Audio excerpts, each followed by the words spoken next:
Hi!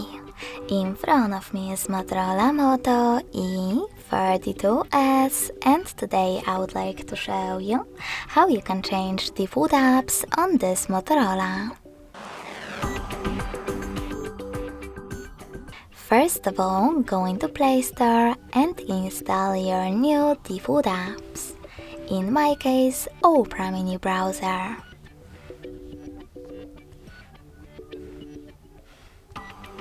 When your apps are ready, go into Devices Settings right away.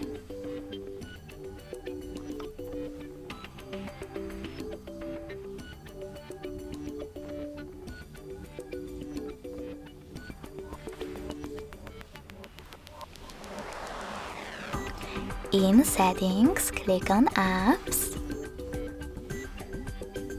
Select the food apps under General and tap on one of those sections.